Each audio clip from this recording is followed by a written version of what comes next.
Welcome to Let Me Fix This. Enjoy the video. You start now by confirming prerequisites. Water level at mid-skimmer and pump is operational. First, skim the surface to remove large debris so filters won't clog. Next, test chlorine and pH to know what to add. Accurate readings prevent overcorrection. Once done, brush walls and steps to loosen biofilm. This improves filter capture. Make sure to remove visible solids from the skimmer basket. An empty basket equals better circulation and faster chemical action. You now focus on filtration and precise dosing. Run the filter 8 to 12 hours daily. Hot weather means longer runs. While circulating, add chlorine increments to reach target-free chlorine.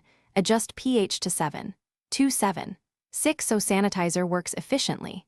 If your pressure gauge rises 8 to 10 psi above baseline, backwash or clean the cartridge.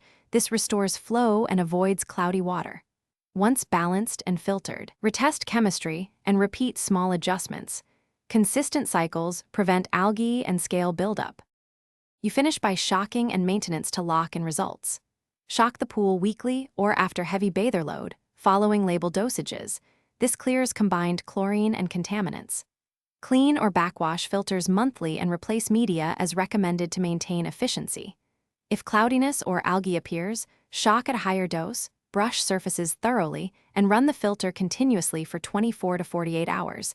This combination removes spores. If problems persist, check pump flow and chemical readings. Thanks for watching. If you found this helpful, don't forget to like and subscribe.